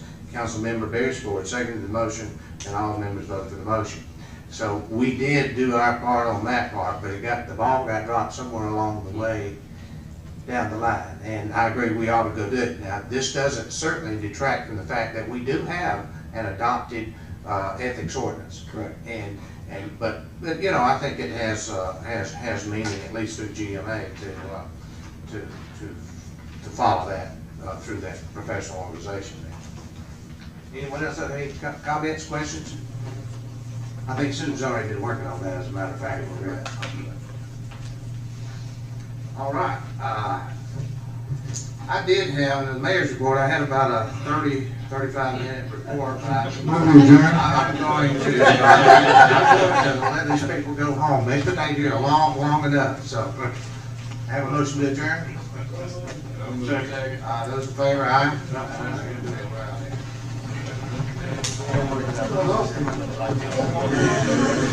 That was